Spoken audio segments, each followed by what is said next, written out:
Arya, and today the master storyteller of Pushpa and Pushpa 2, Sukumar Garu, over to you. ఇది చాలా toughest situation. ఎందుకంటే ఒకటి కాదు, నాకు ఆర్య తర్వాత ఏ సినిమా చేసింది ఫ్రాంక్ గుర్తులేదు. చేసినా కూడా బికాస్ టెన్షనో లేకపోతే ఎక్కువ ప్రెషరో ఎక్కువ, బికాస్ ఫస్ట్ సినిమా కాబట్టి ప్రతి మూమెంట్ గుర్తుంది. సో పేరు పేరున చెప్పాలి, మిస్ అయిపోవచ్చు, సరిగా చెప్పలేను మన టెన్షను. బికాజ్ ఎక్కడ కన్క్లూడ్ చేసుకుందాం అనుకున్నా, ఒక వేలో వెళ్దాం అనుకున్నా సరే చాలా కష్టంగా ఉంది. సో అంత టఫ్ సిచ్యుయేషన్ ఇప్పుడు నాకు. యాక్చువల్గా ఈ సినిమా చేద్దాం ఉన్నప్పుడు వేమ ఉన్నాడా? అరే వేమ,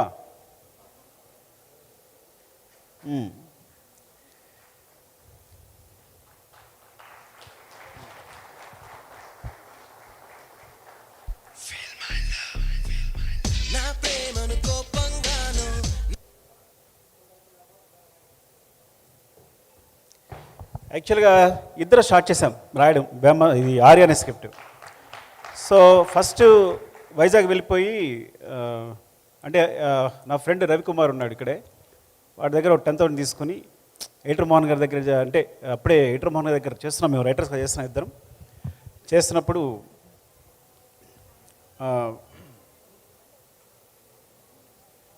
కంటిన్యూ ఎడిటర్ మోహన్ గారి దగ్గర చేస్తున్నప్పుడు సరే ఇంకా వదిలేసి మనం డైరెక్ట్ చేద్దామని చెప్పి నా ఫ్రెండ్ రవికుమార్ దగ్గర ఒక 10,000 తీసుకుని మేము వైజాగ్ వెళ్ళిపోయాం. హరిప్రసాద్ అని ఉన్నాడు, వాళ్ళ ఇంట్లో కూర్చుని ఇద్దరం స్క్రిప్ట్ రాయడం మొదలుపెట్టాం.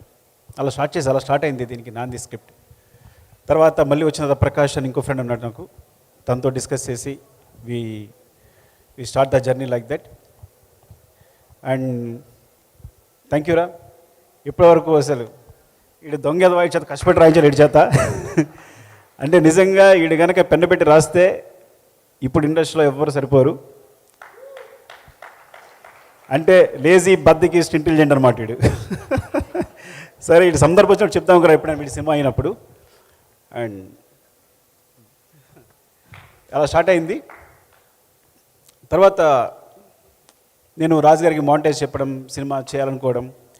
రాజుగారి నిజాయితీ ఏంటంటే, సినిమా చేద్దాం ఢిల్లీ హిట్ అయితే కేవలం నా సిన్సియరిటీ, ఒక్క మాంటేజ్ అంతే.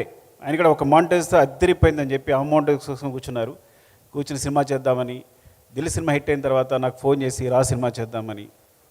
అక్కడ కూడా విచిత్రం జరిగింది. సినిమా చేద్దాం వెంటనే ఒక స్క్రిప్ట్ ఇచ్చారు నాకు, అదొక remake movie.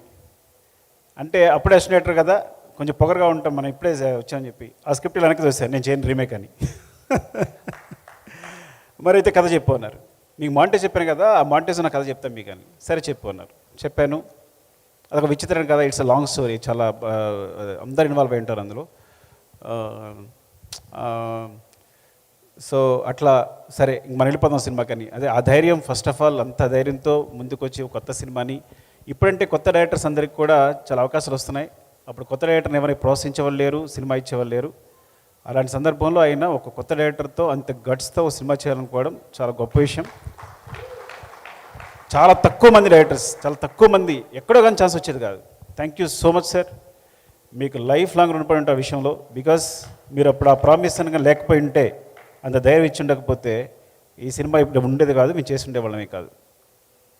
Thank you so much sir. దాని తర్వాత బన్నీ కథ చెప్పడం జరిగింది. చెప్పిన తర్వాత కొంచెం స్పేస్ వచ్చింది. యాక్చువల్గా ఈ సినిమా మూడు అన్న కారణం, మొదటి కారణం రాజుగారు అయితే, రెండో కారణం తన భవిష్యత్తును తన వెతుక్కున్నట్టు బన్నీ ఈ కథ నాకు కావాలని పట్టు కూర్చుని సార్తో అందరితోనూ పోరాడి మళ్ళీ వచ్చి మమ్మల్ని అందరినీ మూవ్ చేసేటట్టు చేసి ఈ ప్రాజెక్ట్ అయ్యేటట్టు చూసుకున్నాడు. నేను యాక్చువల్గా కథ చెప్పిన తర్వాత ఇది ఇంకా జరగదేమో అనుకుని నేను వేరే స్క్రిప్ట్ కూడా, రాజుగారు వేరే కథ ఇస్తే కనుక దాన్ని డైలాగ్స్ రాయడం మొదలుపెట్టాం, నేను వేమ ప్రకాష్ అందరం. సో ఇంకా డైలాగ్ రైటర్గా చేద్దాం, ఇప్పుడో చేసుకోవచ్చులే అనుకున్నాను. కానీ తను వచ్చి ఈ కథని రౌండప్ చేసి చేద్దాం, ఈ సినిమా చేయాలి, ఇది నాకు నచ్చింది అని చెప్పి. ఫ్రాంక్గా చెప్తాను, ఏజ్ అప్పుడు 18 19, ఆ ఏజ్లో ఆ మెచ్యూరిటీ, బాగా అలరగా ఉండేవాడు. కానీ అప్పుడే దాంట్లో నా ఫ్యూచర్ ఇందులో ఉంది అని పట్టుకుని మమ్మల్ని పుష్ చేసి ఈ got the vibes. Thank you darling, definitely thank you so much. రెండు విధాలుగా కూడా, అటు real life and real life both are నీ వల్లే బేస్ అయి ఉన్నాను ఎప్పటికీ కూడా. నేను ఇట్లా నిలబడి ఉన్నాను కాళ్ళ మీద అంటే definitely you are the base, ఎప్పటికీ మర్చిపోలేను. ఆ మాట చెప్పినప్పుడల్లా నా వణుకుతూ నా బాడీ వణుకుతూ ఉంటుంది. Love you darling. And darling Devi, అప్పుడు దేవి ఒక సెన్సేషన్. సినిమా చేస్తే నేను 2 అడిగాను రాజు గారిని, 3 అడిగినట్టున్నా. నాకు టాప్ టెక్నీషియన్స్ కావాలి. 1 రత్నాకర్ గారు, ఆయన అప్పుడు బాలా సినిమాలు చేస్తున్నారు, టాప్ కెమెరామెన్. శ్రీకర్ ప్రసాద్ గారు ఎడిటింగ్, టాప్ ఎడిటర్. దేవి సెన్సేషన్, నాకు దేవి కావాలి. ఇలా 3 ఎంచుకున్నాం. అందులో అంతకన్నా టాప్ ఎడిటర్ వచ్చారనుకోండి మాతారి వెంకటేష్ గారు. కానీ చెప్తాను అప్పటికి ఇలా అనుకోవడం వల్ల. సో డార్లింగ్ దేవి వచ్చాడు, చిన్న కుర్రాడు. కథ చెప్పాను, కింద గోల అవుతుంది, పైకి వెళ్దామన్నా, ఇంకో ఫ్లోర్ ఎక్కాం. ఇక్కడ కూడా గోల, కాన్సన్ట్రేషన్ కుదరట్లేదన్నాను. మళ్ళీ పైకి వెళ్ళాం, ఇక్కడ కూడా గోల వస్తుంది, ఇక కథ చెప్పలేకపోతున్నానన్నా. ఇంకా ట్యాంక్ ఎక్కాం, అంటే వాటర్ ట్యాంక్ పైకి ఎక్కాం. అమ్మయ్య ఇక్కడ ఎవరు లేరు, మంచి కథ చెప్పుకుందాం అనుకున్నాం. అక్కడ కథ చెప్పుకున్నాం. కథ ఐ థింక్ ఫస్ట్ హాఫ్ అయినట్టుంది. వెళ్ళి మార్నింగే చూనిచ్చేసాడు. ఏది ఫిల్మేలో వచ్చి మార్నింగే వచ్చేసి ఫోన్ తింటే ఫోన్ లిఫ్ట్ చేయట్లేదు. ఇదేంటి నేను ఫస్ట్ హాఫ్ కథ చెప్పాను, ఇంకా సెకండ్ హాఫ్ చెప్పాలి కనీసం, టచ్లో లేడు తను కనీసం అని అంటే, లేదు తను వస్తాడు, కంగారు పడుకున్నారు రాజు గారు. వచ్చాడు, రాగానే డార్లింగ్ ఒక మీకు చూన్ చేసాను చూడండి అని చూన్ వినిపించాడు. అదే ఫిల్మేలో ఫస్ట్ చూన్ చెప్పిన వెంటనే ఐ థింక్ వీఆర్ అందరూ ఇంప్రెస్. ఆ ట్యూన్ అలా వెళ్ళిపోయింది. Thank you so much for all the songs. అంటే అప్పుడు తెలియకుండా నేను చెప్పాను కదా, నీ వాయిస్లో వినేసి ఇప్పటికీ అదే జడ్జిమెంట్ నమ్ముతాను నేను. ఎందుకంటే నీ వాయిస్ విని విని విని నాకు అదే అనిపించేది. అప్పటి నుంచి ఏదైనా ఎక్కువ వినేసి ఉండి నేను జడ్జిమెంట్ తీసుకుంటానని ఎప్పటికప్పుడు చెక్ చేసుకుంటాను. అది ఒక మ్యూజిక్లోనే కాదు, సీన్స్లో కూడా నేను ఎక్కువ నువ్వు చెప్పిన ఒక మాట నాకు ఒక యూజ్ అయింది నాకు స్క్రిప్ట్లో కూడా. Thank you darling and love you. On టైంలో యాక్చువల్గా ఆన్ టైంలో సాంగ్ చెప్పాలి. నాకు ఐటమ్ సాంగ్ ఇష్టం లేదు, తెలుసా మీకు విషయం సినిమాలో? ఎందుకు నిజం మాట్లాడుకుందాం. నాకేంటి చెయ్య చెయ్య చెయ్య అంటే నేను మణిరత్నం ఫేవరెట్ ఫ్యాన్ని. అంటే అంత అందంగా వయ్యారంగా ఏదో పెద్ద కళాత్మకంగా తీయాలి సినిమా అనుకుని, ఈయనేమో ఐటమ్ సాంగ్ అని అంటే అమలపురం అని ఈయన మాట్లాడుతున్నారు. సో ఓవరాల్గా నేను దాని లిరిక్ రాయించుకున్నప్పుడు ఆన్ టైంలో నచ్చింది, చూ నచ్చింది. కానీ దాని లిరిక్ రాసేటప్పుడు ఏమైందంటే టైం లేదు. వేటు గారి దగ్గర పంపించినప్పుడు అన్నీ అందులో వేరే వేరే పదాలు వచ్చేస్తే ఇంకా రాజుగారితో గొడవ పడ్డాను నేను. నాకు నా సినిమా ఇది కాదు, ఈ కాదు. అల్లువారి పిల్లగాడ ఏంటి, అల్లువారి పిల్లగాడ అంటే నా స్టూడెంట్, నా హీరో ఆర్య, అల్లువారి అబ్బాయి కాదు. సో ఇట్లా అంటే ఆర్య వచ్చి హీరోయిన్ ఎత్తుకోవాలి, కానీ అరవింద్ గారి అబ్బాయి అయితే ఈజీగా కొట్టేస్తాడు హీరోయిన్ని. అమ్మాయి వెంటనే పడిపోద్ది, ఆయనకి చాలా డబ్బులు ఉన్నాయి. నా ఆర్య పూరు పాపడి బైక్ కూడా లేదు, సైకిల్ మీద వెళ్తుంటాడు అని. అది శంకర్ మాస్టర్ కూడా కారులో ఇప్పుడు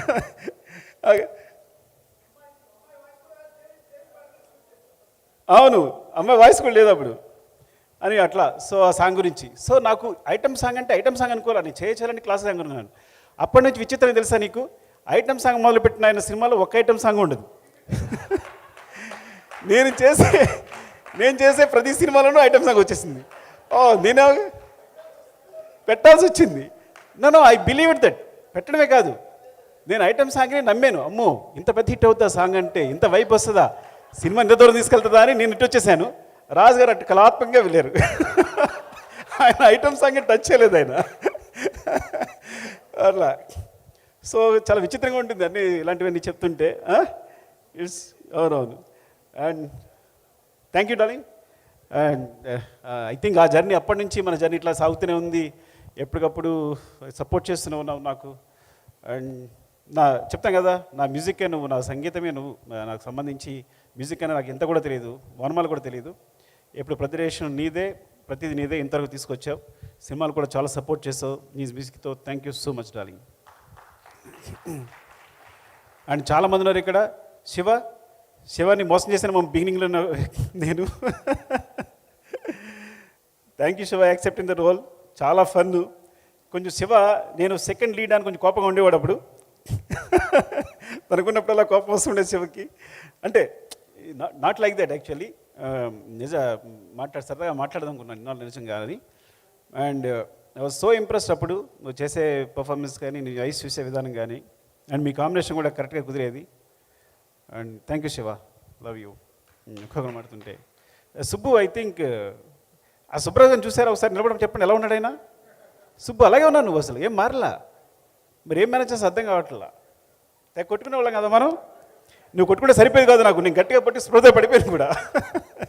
ఒకసారి రామలక్ష్మి గారు కథ చెప్తూ గట్టి కొట్టుకోవాలి అంటే విలన్ ఇలా కొట్టుకుంటే అమ్మాయి ఆల్రెడీ కొట్టుకుంటాడని కొట్టుకుంటూ పడిపోయాను నేను. కొడుతు అంత గట్టి కొట్టుకున్నా. సుబ్బుకి కొట్టించాం కదా అట్లా. Thank you. అండ్ రత్నవేల్ గారు చెప్పాను కదా నేను టాప్ కెమెరామెన్ కావాలి సూపర్ అని. So actually I learned a lot brother.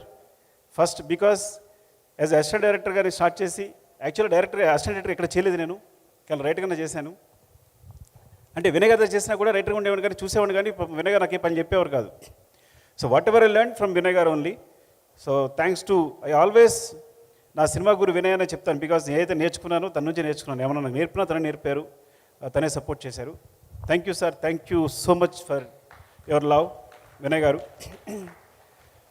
And తర్వాత ఫ్రాంక్గా చెప్పాలంటే సినిమాకి సంబంధించి నా గురువు రత్నవేల్ గారే.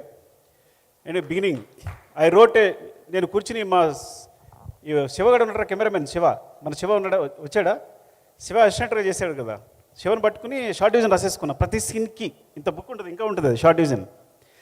సో అవి కొన్ని సాధ్యమయ్యి కొన్ని సాధ్యం కానీ ఉండేవి. సో సెట్లోకి వెళ్ళినప్పుడు ఆ ప్రాబ్లం ఎదురయ్యేది తనతో. సో ఆ విషయంలో తను సపోర్ట్ చేసేవాడు. నో సుకు ఇది కాదు, ఇది రాదు డెఫినెట్గా ఈ కాంబినేషన్ ఇట్లా రాదు, ఇలా చేయొచ్చు అని. సడన్గా 1 వీక్ తర్వాత ఆయన వదిలేసి వెళ్ళిపోయారు వేరే సినిమాకి. నేను దేవా ఓ 2 రోజులు షూట్ చేయాల్సి వచ్చింది. ఎంత టెన్షన్ పడ్డామంటే గుర్తుందా, ఫ్రూట్స్ ఇచ్చే సీన్. దేవా అంటాడు, సార్ ఇంత పాయింట్ ఆఫ్ వ్యూ సార్ ఇంకా పోండు అంటాడు. అరే అంటే అంత పాయింట్ ఆఫ్ వ్యూ సార్ ఇంకా పోండు అంటాడు. ఏంటి ఇక్కడి నుంచి ఇక్కడ కెమెరా కదపడానికి. నేను ఒకసారి బేసిక్స్ ఆలోచించుకున్నా, ఈ సినిమా ఏంటి ఇంత ఏదో కొంచెం కొత్త గొప్ప మ్యాథమెటిక్స్ చెప్పొచ్చున్నాం కదా, ఉన్నవి 4 లెన్సులు, దీనికోసం ఇంత టెన్షన్ పడుతున్నావు. Okay these are only axis, ఇంత మించే ఉంటుంది. అరే నువ్వు అలా ఉండి పక్కన పెట్టు, కెమెరా కూడా పెట్టు, కెమెరా పెట్టు అని. Then I started the direction. Actual direction అక్కడ స్టార్ట్ అయింది నాది. Thank you so much brother for your love. And Deva, అప్పుడు దేవా కూడా చాలా సపోర్ట్ చేశాడు, ఆర్టిస్ట్ పొజిషన్ ఇవ్వడం కానీ అది కానీ. థ్యాంక్ యూ దేవా, ఉన్నాడు లేడు ఇక్కడ. అండ్ తర్వాత కొంత క్లాష్ తను విజయ్ చేశాడు, విజయ్ చక్రవర్తి చేశాడు. Vijay thanks for your support, చాలా చాలా సపోర్ట్ చేసావు ఆ టైంలో. Thank you so much. And Shankar master, నాకు తెలుసు చాలా జోకులు ఉండే నా మీద. ఆ జోకులు ఏంటి ఒకసారి చెప్పొచ్చు కదా. నేను ఏదో ప్రియరాగం చేస్తున్నప్పుడు మాట్లాడితే ఒక మాంటేజ్ కోసం కొబ్బరికాయలు తీసుకొచ్చేవాడిని, ఇంతో చేద్దామని. వీళ్ళిద్దరు నవ్వుకునేవారు బాగా. లేదా రింగులు పట్టుకొచ్చేవాడిని. సో ప్రతిదీ రకరకాల మాంటేజ్ తీసేయాలని చెప్పి. ఇంకా చాలా మాంటేజ్ ఒక 60, 70, 100 మాంటేజ్ ఉండేవేమో, ఒక 100 మాంటేజ్ ఉండేమో. తీస్తూనే ఉండేవాళ్ళం అవన్నీ. వీళ్ళిద్దరు నవ్వుకుంటుండేవారు బాగా, నన్ను ఏడిపిస్తుండేవారు. సీరియస్ కదా వీళ్ళిద్దరిని. రత్నవేల్ గారు శంకర్ సీరియస్ కదా, నన్ను ర్యాగింగ్ చేసేవారు, గుర్తుంది నాకు. And Nikki, thank you Nikki, thank you. Last step moment కోసం ఇంకో విచిత్ర విషయం చెప్పాలి. సో రాజుగారి నాకు ఇంకో గొడవ అయింది. ఎందుకంటే నాకు కంపల్సరీ ఆ మాంటేజ్ చెప్పాను కదా, మాంటేజ్ తీయాలి. పైన వాటర్ పడుతుంది, ఆమె డాన్స్ చేస్తుంది, కింద వాటర్ పడుతుంటే కింద హీరో నిలబడ్డాడు. ఆ మాంటేజ్ లేకుండా సినిమా రిలీజ్ చేస్తాం అని అంటే నో చాలా ఎక్కువ ఖర్చు పెట్టేస్తున్నావు, నెంబర్ ఆఫ్ డేస్ కొత్త సినిమాకి ఇంత చేసిన లేదని ఆయన మీరు ఇద్దరం తిట్టుకున్నాం ఒక రేంజ్కి వెళ్ళిపోయింది. మీరు దగ్గర నుంచి నువ్వు వెళ్ళిపోయాను నేను, కోపం వచ్చేసి. ఏంటైతే నువ్వు ప్రొడ్యూసర్ అయితే ఏంటి అలా వెళ్ళిపోయాను అంటే నేను ఇవ్వను, అది ఇద్దరు కేకలు వేసుకుంటున్నాం. అది సడన్గా కాలు పెట్టేసుకున్నాం. ఇప్పుడే కదా నువ్వు అరిచాడు కాలు పెట్టినట్టే. సార్ ఒక్కరోజు షూట్ ఇవ్వండి సార్, ఆ మాంటేజ్ మిస్ అయిపోతున్నా నేను. అలాగే నిక్కీ ఒక స్టెప్ చెప్పాడు, చాలా బాగుంది, అది విల్ డూ సంథింగ్ సార్ అంటే ఇంకా నవ్వేసుకుని సరే చేసుకో అని ఇచ్చా 1 డే. సో దట్ 1 డే ఆ మూమెంట్ అంత సెన్సేషన్ అయింది నిక్కీతో. సో సమ్టైమ్స్ ఏమంటానంటే మీరందరూ అనుకుంటారు ఒక డైరెక్టర్ అంటే చాలా పొగరుగాను లేదంటే వాడు చాలా అసలు చెప్పింది వినంట. నేను సినిమా బిగినింగ్ కొత్తలో ఇదే ఆలోచించినవాడిని, నా వెనకాల అన్నీ వినేవాడిని. మణిరత్నం ఒక రోజు షూటింగ్ క్యాన్సిల్ చేశాడంట, మనం కూడా క్యాన్సిల్ చేయాలి. కృష్ణవంశీ గారు 49 టేక్ చెప్పాడు, మనం 50 టేక్స్ చేయాలి. సో వెనకాల చూసేవాడిని, వెనక్కి తిరుగుతాయి. ఈ షాట్ వచ్చిన వెంటనే ఒక మణిరత్నం కనిపించేవారు, ఇటు కృష్ణవంశీ గారు కనిపించేవారు. సో ఐ ఫీల్ లైక్ ఒక్కొక్కరు అంటే కథలు వింటుండేవాళ్ళం కదా. ఇంకో రామ్ గోపాల్ వర్మ అసలు ఫోనే చేయడంట, ఆర్టిస్ట్ కూడా ఇలా బుక్ చదువుకుంటాడంట, ఎస్ అంటాడంట, మనం కూడా అలా చేయాలి. సో ఇవన్నీ రిపీట్ అవుతుండేవి. ఎందుకు చెప్తున్నాను ఇది, మిస్ అయిపోయాను. ఎందుకు చెప్తానంటే డైరెక్టర్స్ అందరికీ సో చాలా కాంప్రమైజ్లు ఉంటాయి. నేను రాజు గారి కాళ్ళు కనీసం 3 సార్లు పట్టుకుని ఉంటా సినిమా మొత్తం మీద. అంటే అంత జాగ్రత్త కూర్చున్నారా మీరు? అంటే అంతే. సో మీరు అందరూ ఏమనుకుంటారంటే చాలా పొగరుగా సుకుమార్ అంటే ఏం మాట లేదు. నేను చాలా కాంప్రమైజ్ అవుతాను. కేవలం ప్రోట్ కోసం, ప్రోట్ నాకు రావడం కోసం కాంప్రమైజ్ అవుతాను. నా ప్రోట్ రావడం కోసం కొంచెం కోపంగా బిహేవ్ చేస్తాను. ఇది కేవలం సినిమా కోసం మాత్రమే. ఒకసారి నిజంగా కూడా కోపం రావచ్చు, దాన్ని సర్దుకుంటాను. సో అంటే డైరెక్టర్స్ అందరూ వచ్చే అసిస్టెంట్ డైరెక్టర్లు అందరికీ ఒక సందేశం ఏంటంటే, పైకి మీ అందరూ ఇలా కనిపించవచ్చు కానీ చాలా కాంప్రమైజ్లు ఉంటాయి, చాలా కష్టపడి ఉంటాం, చాలా బాధపడి ఉంటాం, చాలా తిట్లు తిని ఉంటాం, చాలా ఇన్ఫీరియర్గా బతుకుంటాం. సామాన్య మానవుడిలాగా మీరు చూడరు. ఒక కూలివా అంటే అఫ్కోర్స్ అలా మాట్లాడకూడదు, అట్లా అందరిలో బిహేవ్ చేస్తుంటాం. సో అది బట్టి గుర్తుంచుకోండి. మీరు పైకి చూసి మీరు మనం మోసపోకండి అని చెప్తున్నాను ఇంకా చెప్పడం కోసం. అరే Venu, thank you so much. ఈ డైరెక్ట్గా వచ్చి నేను అసిస్టెంట్ వస్తాను, నేను లేకపోతే నువ్వు చేయలేమన్నాడు. వీడు అంతే, వీడు వచ్చేసి వేణుగాడు. అలాగే భాస్కర్ కూడా అక్కడ ఉంటే నువ్వు వచ్చేసారా అని భాస్కర్ అని రమ్మని. So it's like very big team. ప్రతిదీ సురేష్, పెద్ద ప్రసాద్, అందరూ నా అసిస్టెంట్లు అందరూ పేరున ఎవరైనా మర్చిపోతే అందరూ డైరెక్టర్లు అయ్యారు. వాసు, అరే వాసుగాడు ఏడి? జోష్ వాసుగాడు, అప్పుడప్పుడు హాయ్ చెప్పరా, వస్తావా పైకి? రావు కదా, రా, పర్లేదు రా. సో వాసుగాడు ఏంటంటే మా ఇద్దరు గొడవలు అయితే మధ్యలో అనమాట. రాజుగారు అలా కాదండి, వాడికి ఏదో విజన్ ఉంది అని ఈడు అడ్జస్ట్ చేయడు మధ్యలో మీడియేటర్గా. సో ఇట్స్ లైక్ సో అంటే అందరినీ చూస్తుంటే అందరూ డైరెక్టర్లు అయ్యారు. చాలా హ్యాపీగా ఉంది, చాలా ఆనందంగా ఉంది. అరే అలా ఎక్కలేవరా ఎప్పుడు. సో వాసు, హరిప్రసన్న రా, నువ్వురా. ఎందుకంటే ఈయన జడ్జి అప్పుడు కథ చెప్తున్నప్పుడు ఏంటి వేమ నేను కథ రాస్తుంటే ఈయన ప్రతి సీన్ బాగుందా లేదని చెప్పేవాడు. వీళ్ళుంటేనే కూర్చొని రాశాం. రవి ఉన్నాడా? వేణు అంటే టీం అందరూ వస్తే బెటర్. ఒక్కసారి నా అసిస్టెంట్ టీం అందరూ వేణు, సురేష్, ఎవరెవరు వచ్చారు? వేమ, రవి. సో పేరున చెప్పాలంటే అక్కడ మిస్ అయిపోతే అభినయ, థ్యాంక్ యూ సో మచ్. నువ్వు డాన్స్ చేసే వరకు నేను నమ్మలేదు. నాకు తెలుసు నువ్వు కోపం చూసావు ముందు నన్ను కదా, ఇప్పుడే కోపం ఉంది నీకు. నేను వేరే పెద్ద హీరోని ఊహించుకున్నా. రాజు గారు అమ్మాయికి బిజినెస్ క్లాస్ టికెట్ వేయాలని చెప్పి ఆప్ చేశారు అమ్మాయిని. తెలుసులేండి మాకు. సీరియస్గా డార్లింగ్, నేను ఒక పెద్ద హీరోయిన్ని ఊహించుకుంటే ఆయన బిజినెస్ క్లాస్ టికెట్ కోసం అమ్మాయిని క్యాన్సిల్ చేశారు. కానీ అంతకన్నా పుష్పక విమానంలో ఈ అమ్మాయి వచ్చింది. She so beautiful. వచ్చాక ఒక మూమెంటేగా నాకు అర్థమైంది, కళ్ళు తిరిగిపోయాయి. నాకు కావాల్సింది టాలెంట్ అని. అంత అద్భుతం చేసింది. ఇప్పుడు నువ్వు డాన్స్ చేస్తుంటే ఆయన ఎంత ముచ్చడిపోతున్నాడు బన్నీ గారు, యూనో దట్. సో ఇప్పటికి కూడా అదే గ్రేస్ ఉంది. ఎంత అద్భుతం చేసావంటే thank you so much. And sir, Aravind sir, మీరు నేను చెప్తాను కదా, ఎవరిని నాకు బిగినింగ్లో తెలిసేది కాదు, లెక్చర్గా చేసి వచ్చాను. నాకు 2000 మంది students, exaggeration maybe 1000 or 1500 what ever. 1500 ఉంటారా బుచ్చి? ఉంటారా కాలేజీలో? మన కాలేజీలో ఈజీగా ఉంటారు. లాంగ్ టర్మ్ వాళ్ళు అందరూ పొద్దున్న లేస్తే అక్కడ నిలబడితే వస్తే అందరు గుడ్ మార్నింగ్ సార్ అండి. ఇక్కడ నేను వస్తే సూట్ కేసు మోయాలి, అందరికి గుడ్ మార్నింగ్ చెప్పాలి. సో అయినా సరే ఆ లెక్చర్ బుద్ధి పోలా. ఒకసారి నేను సెట్లో కూర్చున్నాను, షూటింగ్ చేస్తున్నాను. అరవింద్ గారు వచ్చారు. ఆయన ఎంత ఇది తీసుకుంటారు. వచ్చారు, నేను రిలైజ్ అవ్వాలా. రత్నాలు గారు ఇలా గోకుతున్నారు, కాల్తీ అని. అంటే నేను కాలు మీద కాలేసుకున్నాను అనమాట. అరవింద్ గారు ఎదురుకుండా, sir I'm very sorry for that.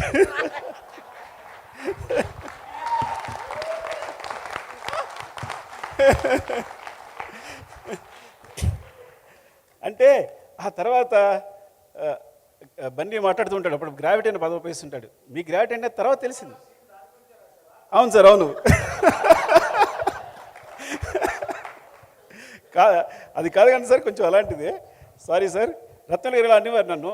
కొంచెం ఆ విషయంలో కూడా బ్రదర్ హెల్ప్ చేశాడు. అంటే చాలా విషయాలు ఇలా ఉండాలి, ఇలా ఉండకూడదు, వాళ్ళతో ఇలా బిహేవ్ చేయాలనేది. Thank you so much, love you brother. And ఇంకెవరైనా, అరే హన్షిత, బాగా ఆడుకున్నాడు కదా మన ఇద్దరం.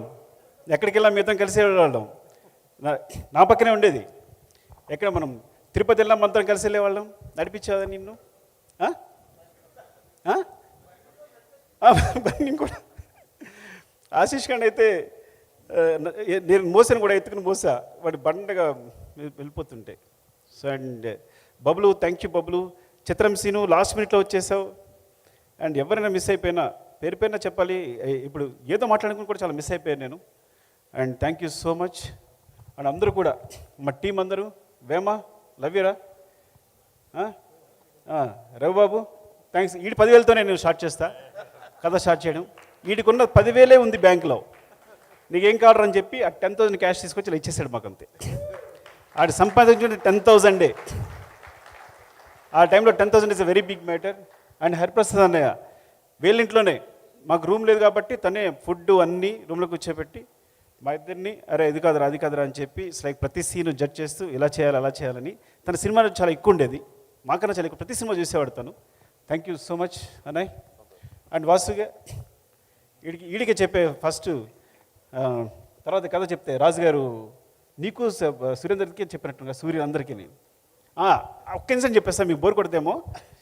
రాజుగారు చెప్పాను, రాజుగారు కొంచెం ఈడేదో కొంచెం బ్రోకర్లా ఉన్నాడు అని కాదు, కానీ ఇది చెప్తున్నాడు బాగుంది సుకు అద్దరిపోయింది, కానీ ఈ కథ చాలా క్రిటికల్గా ఉంది, నేను ఆలోచించుకుంటా అన్నారు. నేను ఒకసారి ఆలోచించుకున్నాను. సో మార్నింగ్ వీళ్ళిద్దరికి చెప్పా, వీళ్ళకి సూరికి మన మీరేమో చెప్పాను అప్పుడు. సో వీళ్ళు సపోర్ట్ చేశారు ఆ విధంగా. అంటే అప్పుడు రాజుగారు వచ్చి వీళ్ళు అడిగారు ఎలా ఉంది అంటే బాగుంది సార్ అంటే అఫ్కోర్స్ ఇమీడియట్ డెసిషన్ అనుకోండి. So thank you. నేను ఎప్పుడు సరిగా బాగా మాట్లాడుతున్నానో లేదు తెలియదు కానీ ఫినిష్ చేస్తా. నీకేమైనా మిస్ చేశానా? ఏమైనా మిస్ చేశానేమో కాదని అని. అండ్ మధు గారు, ముఖ్యంగా మధు గారికి చెప్పాలి. అలాగే మాతాడి వెంకటేష్ గారు రాలేదు. మాతాడి వెంకటేష్ గారు అన్నారు ఒక మాట, అరే నువ్వు కొత్త డైరెక్టర్ కొన్ని అనిపించట్లా, పాత డైరెక్టర్లాగా ఏ క్లోజప్ వాళ్ళు అదే క్లోజప్ తీస్తున్నావు అన్నారు. ఆ మాట ఎందుకు గుర్తొస్తుంది ఇప్పటికి, నేను అలా తీయట్లా ఇప్పుడు నేను.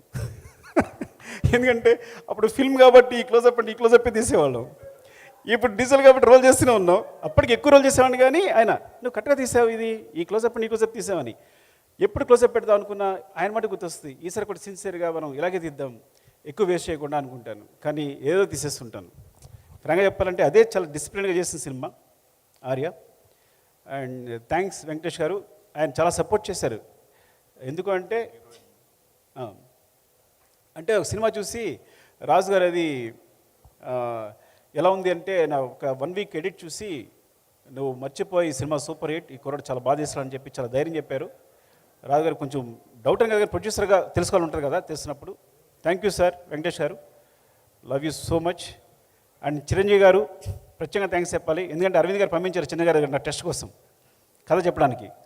నేను అద్దం ముందు 1 నెలలు ప్రాక్టీస్ చేశాను కథ చెప్పడానికి. ఎందుకంటే చిరంజీవి గారు అంటే అక్కడ చిరంజీవి గారిని చూస్తున్నాను అంటే మా ఊళ్ళో పెద్ద కథగా చెప్పున్నారు, చిరంజీవి గారి దగ్గరికి వెళ్తాడంట మాట్లాడతాడంట అని ఆ టైంలో. సో వెళ్తే ఆయన అరవింద్ గారు చెప్పారు నువ్వు 15-20 మినిట్స్ చెప్పాలి కదా, ఆయనకి అంత టైం లేదు అన్నారు. సేమ్ అందరిలాగే నేను కూడా వెళ్ళి సార్ అరవింద్ గారు చెప్పారు మీకు 20 మినిట్స్ అలా చెప్పమన్నారు, కానీ కథ చెప్తుంటాను మీరు ఎక్కడ బురుగుతాడు అక్కడ ఆపేయండి అన్నాను. ఈ టెక్నిక్ ఎవరో చెప్పారు నాకు అప్పట్లో గుర్తులేదు. సో నేను కథ చెప్పడం మొదలు పెడితే ఆయన చాలా ఎంజాయ్ చేశారు. 3 అవర్స్ చెప్పాను కదా ఆయనకి,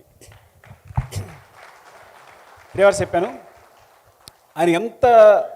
నేను ఎంత షాక్ అయ్యానంటే మెగాస్టార్ మీరు ఊహించారు, ఆయన కథ చెప్పడం కోసం నెలలు అద్దం ముందు ప్రాక్టీస్ చేస్తుంటాను, ఎగ్జాగరేషన్ లేదు అంతకన్నా ఎక్కువ చేస్తుంటాను. ఆయన కళ్ళ ముందుకు వచ్చినప్పుడు ఆయన కళ్ళు చూసి చెప్పారని చెప్పి నేను నా అద్దాన్ని చూసుకుంటాను, ఊహించుకుంటున్నా. ఆయన ఫేస్లో ఎప్పుడు చూడలే, నేను చూడకుండా చెప్పేశాను. నేను తర్వాత నేను ఇలా అంటుంటే టీ గ్లాస్ వెళ్ళిపోతాను, టీ గ్లాస్ పక్కన పెట్టేవారు. ఇప్పుడే గుర్తు ఒక ఎలిఫెంట్ బొమ్మ ఉండేది అక్కడ, ఇలా అంటుంటే పడిపోతే నేను పట్టుకున్నారు. సో ఇట్లా అప్పుడు అరవింద్ సార్ ఫోన్ చేశారు. ఫోన్ చేసి అరవింద్ చాలా బాగా చెప్పాడు ఎబ్బంటే, అటు నుంచి నాకు వాయిస్ అని నాకు అర్థమవుతుంది, తీయగలడంటారా అనేది వచ్చినట్టుంది వాయిస్ సార్ మీరు.